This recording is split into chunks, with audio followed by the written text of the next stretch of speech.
418,399. That is the number of signatures being turned in today to try to lower gas prices for working class Washingtonians. This segment is brought to you in partnership with our friends over at Future 42. Turn your frustration into action by visiting future42.org. We talked about this on the show yesterday. Initiative 2117 would repeal Washington State's cap-and-trade program. And what the cap-and-trade program has done, we know, is it has increased prices at the pump for everyone, but it's really hit working class Washingtonians hard. And not only that, it obviously increases prices at the grocery store. You're probably noticing that. If you're a Puget Sound Energy customer, your rates have also gone up as a result of Governor Jay Inslee's cap and trade program. So today, signatures are being turned in for Initiative 2117, which has been led by Brian Heywood at Let's Go Washington. They announced that they'd collected the signature threshold. They'd reached the signature threshold during a press conference just a couple hours ago. Gotta love the visual of the boxes and boxes and boxes of signatures from people in Washington state who are saying this thing has got to go. We are really struggling under the weight of this hidden gas tax. So Brian Heywood, before he went off to the gas station to announce the good news, stopped by unDivided to talk to us about where this initiative goes from here. It doesn't surprise me that the carbon tax, gas tax thing is the first to reach the threshold and be turned in. Does it surprise you? Once we got going, no. At first, we kind of threw it in at the last minute as the last one because they'd stuck this thing in and it was a gas tax. And we were already getting hit by the gas tax and people were feeling upset. And so we thought, well, let's put this one in. And as soon as we got it out there, that was the one. I mean, people were just mad. They were mad, and it wasn't just mad. It wasn't like mad because I don't like it. It was mad because I'm making a choice between groceries and gas sometimes, right? Yeah. It was that kind of mad, and it was a frustration. So as soon as we got it out there, we realized, oh my gosh, this is the one that's got people fired up. Yeah. So you obviously are comfortable enough with your signature threshold to turn them in. I know you're still going to collect signatures, yes. But what did you need, and approximately where are you at? So my goal was to begin turning them in as soon as we got 400,000. Okay. So you need 324,000 and change. They recommend you get 400 to 405,000. Gotcha. And so we wanted to start turning things in as soon as we hit 400. We'll be well over 400,000 on this one. Yeah, and that extra buffer, it accounts for maybe people who signed it who weren't registered voters, correct. People who signed it twice, et cetera. Let me ask Mickey Mouse. Before Mickey Mouse, people who did it just to troll you. Right. How do I put this delicately, if I even need to? I don't think, and correct me if I'm wrong, that high gas prices make or break your pocketbook personally. Right. I always try to be delicate about you're doing well financially, you know? So why, I guess, and this goes for a lot of the things that you're collecting signatures on, why is this something that you would dedicate your time to when high gas prices don't impact you personally? They impact everybody I know and love, right? And I moved here from California because things got out of hand. And there was no check on the legislature. And it began to do things that were completely out of sync with what the everyday average person was experiencing. And that's my background, right? I grew up in Arizona, small town. We weren't rich. Things like this would they would hit you.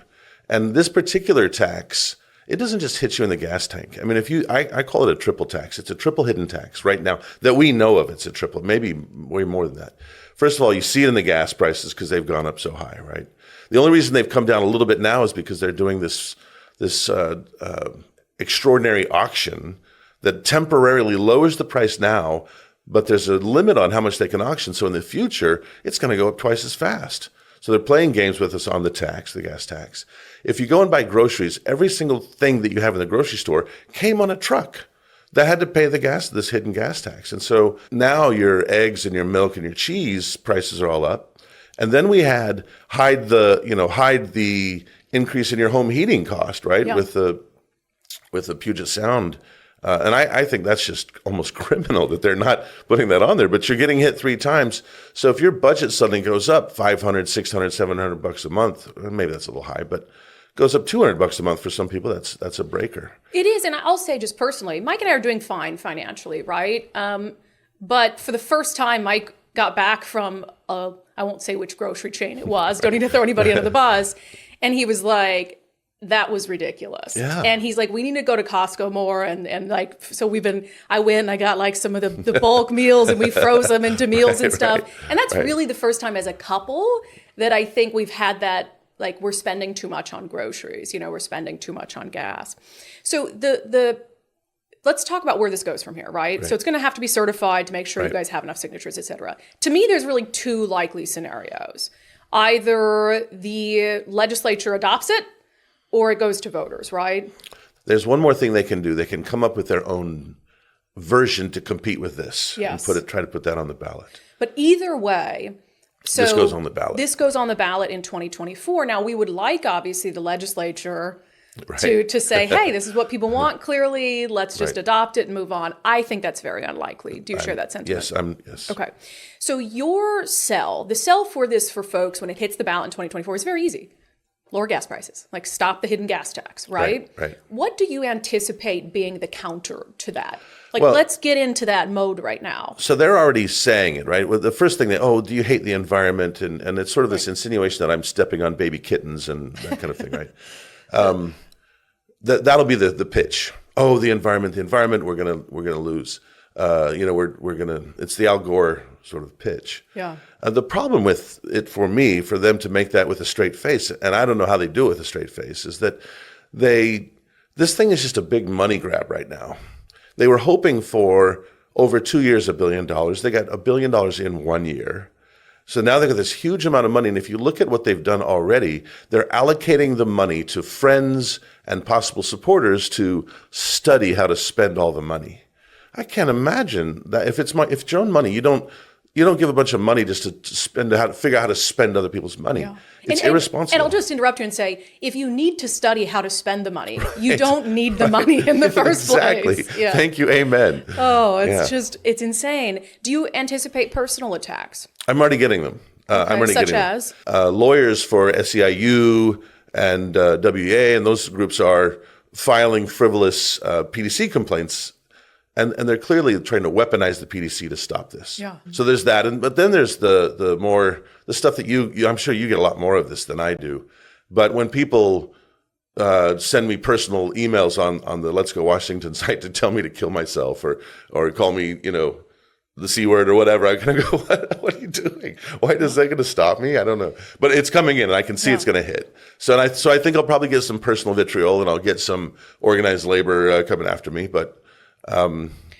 It's fascinating for exercising your rights right, exactly. And this is built into our Constitution for a reason, to give people who I think feel very cut out by one party rule. This is the recourse. They haven't been able to make a difference when they turn in their ballots. And this is a recourse for people who really feel crushed under so many of these taxes. And I thought about it. I was revisiting the Let's Go Wall website earlier, and you have them all classified under category like public safety, and this one's under cost of living. But think about that. The cost of living. When I think about that, it's like, what is the government, the cost the government puts on our ability to live, So the timing of this is interesting. And I'm wondering if you think it's advantageous or troublesome. 2024 is a huge election year, right? And I think Republicans, for instance, have a better chance than they've had in a long time of capturing the governor's office. So there's going to be a lot of money that's poured into trying to defeat this and some of the other initiatives if they move forward. How do you think that factors into the overall money pit that's spent on races? It's not just the money; it's the airtime and the messaging as well, right? And we did this on purpose this year. What I learned last time, so I tried to do 11, right? Mm-hmm. Because why not? Last year, and last year was in the middle. We gathered signatures in an even election year. And I found out that I was running into that money issue. I was trying to recruit people to go and collect signatures, and everyone was busy. And so there was not a lot of attention. And I realized, no, the thing I need to do is run this in the odd year, and then it's on the ballot in the even year. And the benefit of that is multiple. One is that I think, and I spoke to some people. One of the people I spoke who's in the running in the left side of the aisle, and basically said to me that the agenda is Trump abortion, Trump abortion, Trump abortion, Trump abortion, right? But they're going to have to contend with 6 issues that people are fed up with, right? And so I think, number one, we change the agenda. If we get all 6, and I'm pretty confident that we'll get 6 of them on the ballot, that'll be unprecedented. So there's a different topic. The second thing is that money that usually would go to squash small candidates that can't raise much money is going to have to be spent on this if they they're going to have to spend it on something that's popular with people. Yeah, this isn't the go kill baby kittens law, right? This is how do you get to work if you're commuting 30, 40, 50 miles a day. This law hits you every single day. Yeah, and the other ones too, when you look at the making the long-term care tax optional, something that's also, I know it's not as visible as pulling up to the gas pump because it's just coming out of your paycheck, but that's just one more thing that's hurting people. And it also, alternatively, not only is it something that I think Republican candidates or common sense Democrats can use to campaign off of, but it is something that if the media is doing its job, it should be asking those Democratic candidates, where do you stand on these issues? And long-term care is actually one that I think is especially poignant with that the media needs to be on this, because if you look at it, when it first went through the sort of the budgetary process, they do this. I'm not going to use technical speak because I don't even know the right words for it, but they sort of evaluated to see if it'll pass fiscal muster, and it wouldn't. It didn't several times, so they had to go back and rewire the thing. And when they did, there's several pieces that they put into it that to me are blatantly antagonistic to groups that the Democrat majority tends to claim that it protects. Yeah. The big one would be there's a clause in there that says if you got to work for 10 years, right, to get credit for it. If you take 5 years and a day off, you have to start back over at year 0 to get your 10 years again. Mm-hmm. And if one did a little bit of logic and said, well, geez, is it men or is it women that take 5 years off in the middle of their career to do something? I don't know. Let's say have a baby, right? Mm-hmm. Well, clearly, right? There's no way that was intended. There's no way it was unintended. Let's put it that way. Yeah. They knew what they were doing. This was designed to screw moms over. Yeah. Well, and we had Elizabeth Hovde with the Washington Policy Center to talk about some of those shortcomings. And she also said the same is true when it comes to when you think about the very issue that long-term care is about, people who need to take time off to take care of an elderly loved one or a sick loved one, and then they're out of the system. They don't even benefit from it later in life. And also poor people who are going to end up taking advantage of Medicaid, and so then they're not going to fall into that. So and they're paying for the middle class people to have 3 months of care that won't last long enough. So this one is being turned in an hour from now. Your drop dead deadline for signatures for all of these is. The last date that we can turn anything in is December 29th. December 29th. So we're going to just wait patiently to hear the other dates. I think this is going to make for a fascinating and busy 2024 election cycle. We're going to change the topic. And it'll be the topic of what people are concerned about rather than whatever crazy thing Olympia wants to do. Yeah, let's hope so. All right, Brian Heywood, letsgowa.com, letsgowa.com. They can find locations to be able to sign on the website.